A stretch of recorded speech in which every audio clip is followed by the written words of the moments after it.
अजीज दोस्तों और बुजुर्गों, अभी जनाब शौकत अली साहब ने जिक्र किया अपनी तकरीर में कि किसी ने कहा कि असदुद्दीन ओवैसी की गर्दन को काट देंगे। मेरी गर्दन की फिक्र मत करो, मेरी गर्दन की फिक्र मत करो।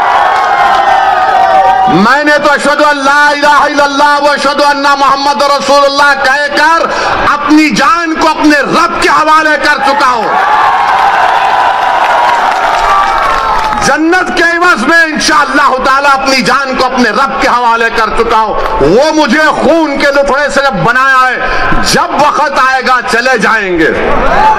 कोई नहीं टिकेगा इस दुनिया में, कोई नहीं टिकेगा। बड़े बड़े वजीर आजम आए, सबको जाना पड़ा। कितने प्रधानमंत्री आए, सबको जाना पड़ा। मैं भी जाऊंगा। तुम अपनी फिक्र करो, तुम अपनी फिक्र करो कि मेरी गर्दन काटेंगे। गर्दन काटने से क्या हक की आवाज दब जाएगी? क्या गर्दन काटने से सच्चाई छुप जाएगी? क्या गर्दन काटने से जालिम के खिलाफ आप लोग नहीं लड़ेंगे? क्या गर्दन काटने से आप मजलूमों का साथ नहीं देंगे? क्या गर्दन कट जाने से आप इन जालिमों के खिलाफ एक शीशा पिलावी दीवार नहीं बनेंगे? आपको बनना है। और मैं इन लोगों से कह रहा हूं कि ये जान से मारने की धमकी मुझे मत दो। मैं जब 12 साल की उम्र का था, जब से अपने घर के सामने ये संघ परिवार के लोग हमारे घर के पास आकर नारे लगाते थे। मेरे छोटे भाई अकबर भी इसको जानते हैं, जिस पर हमारे घर के सामने आते थे और नारा लगाते थे कि मुसलमान कब्रिस्तान या पाकिस्तान। 15-20 लोग आते थे, हमारे एक ताया थे, वो जब भागते थे तो पूरी अपनी चप्पलें छोड़कर भाग जाते थे।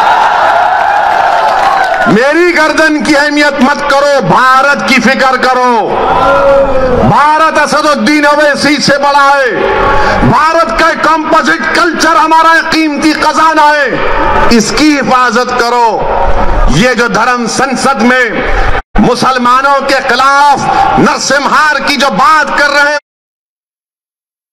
उनके खिलाफ तो कोई बोलो अमित शाह तुम देश के होम मिनिस्टर हो, बोलो नरेंद्र मोदी तुम देश के प्रधानमंत्री हो।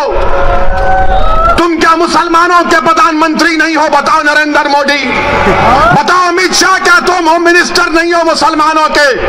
बताओ कांग्रेसियों, क्या तुम मुसलमानों की हिफाजत का जिम्मा नहीं लिए संविधान के तहत? कोई नहीं बोलेगा। मगर जब इलेक्शन आएगा उत्तर प्रदेश का, तो एक मुसलमान से डर दिखाएगा, एक बीजेपी का डर दिखाकर मुसलमानों को बेवकूफ बनाकर और हासिल करेंगे। मेरे अजीज दोस्तों और बुजुर्गों, मेरी आपसे गुजारिश है कि आज मजलिस हिस्सेदारी की बात कर रही है।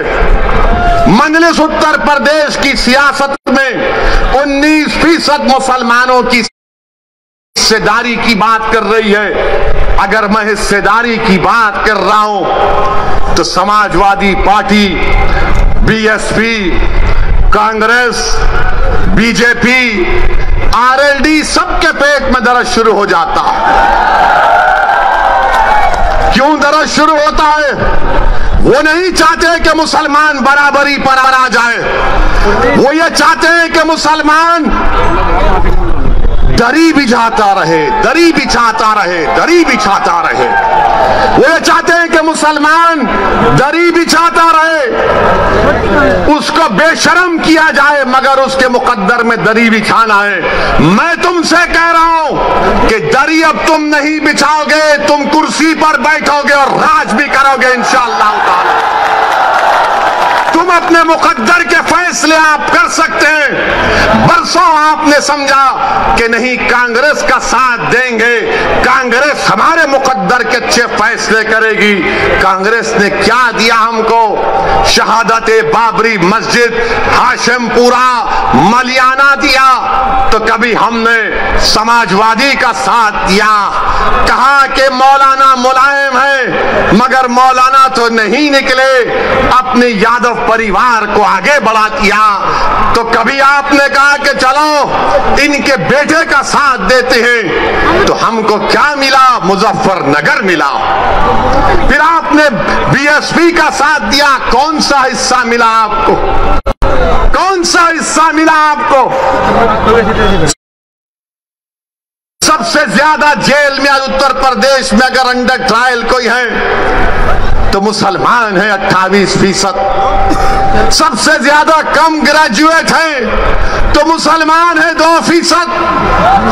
सबसे ज्यादा प्राइमरी स्कूल में कम पढ़ने वाले बच्चे हैं तो मुसलमान है। बताओ ये कब खत्म होगा? यही चीजें जब हम पढ़ते हैं तो मेरी जबान में तेजाबगी पैदा हो जाती है।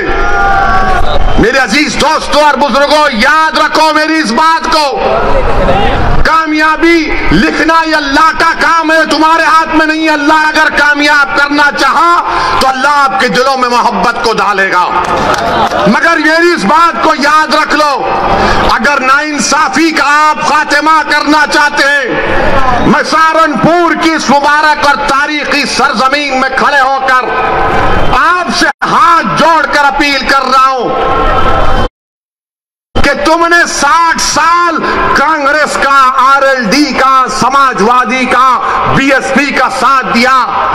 एक मर्तबा अपनी क़यादत को बनाओ, अपनी पार्टी को मजबूत करो, अपनी नेता को बनाओ जो तुम्हारे इशारे पर उठेगा, जिसकी दिलों में तुम्हारी मोहब्बत होगी, जिसकी जबान पर सपा, बीएसपी, कांग्रेस का डर नहीं होगा, उसकी जबान पर तुम्हारे इंसाफ के मुतालबे रहेंगे।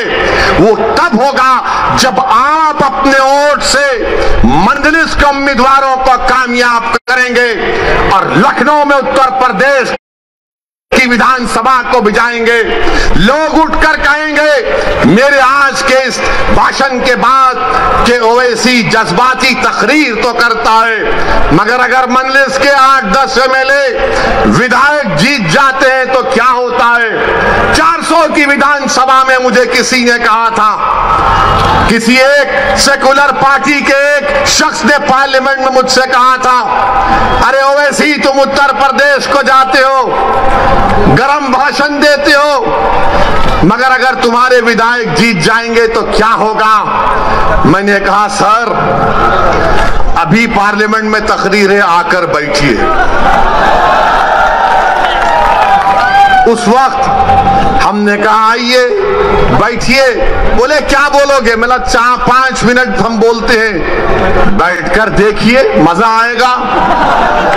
हमारा अल्लाह ने हमको बोलने की सलाहियत दी और फिर उसके बाद हम जब बाहर निकले हमने कहा बताओ कैसा लगा? तो कहा अगर तुम्हारी तरह बोलने वाले उत्तर प्रदेश की विधानसभा में पहुंच जाएंगे तो उत्तर प्रदेश में मुसलमानों की सफों में इनकलाब बर्पा हो जाएगा और इनकलाब बर्पा होगा इंशाअल्लाह ताला।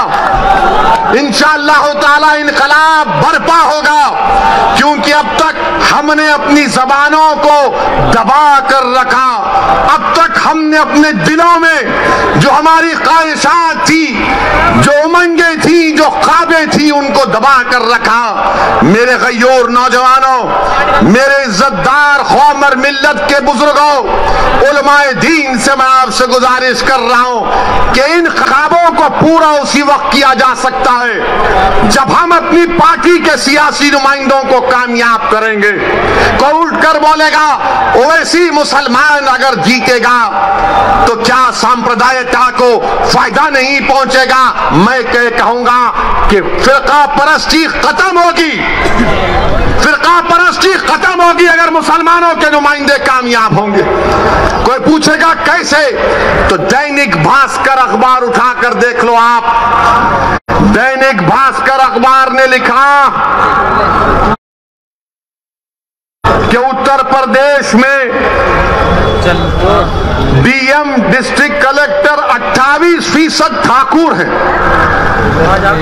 और ब्राह्मण समाज के हमारे भाई 22% हैं और 5% दलित और शेड्यूल्ड ट्राइब से।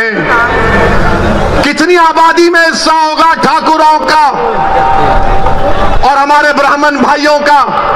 15-16% के करीब होगा, मगर 50% डीएम उनके हैं। 50% डीएम उनके हैं। समाजवादी की सरकार हो, बीएसपी की सरकार हो या बीजेपी की सरकार हो,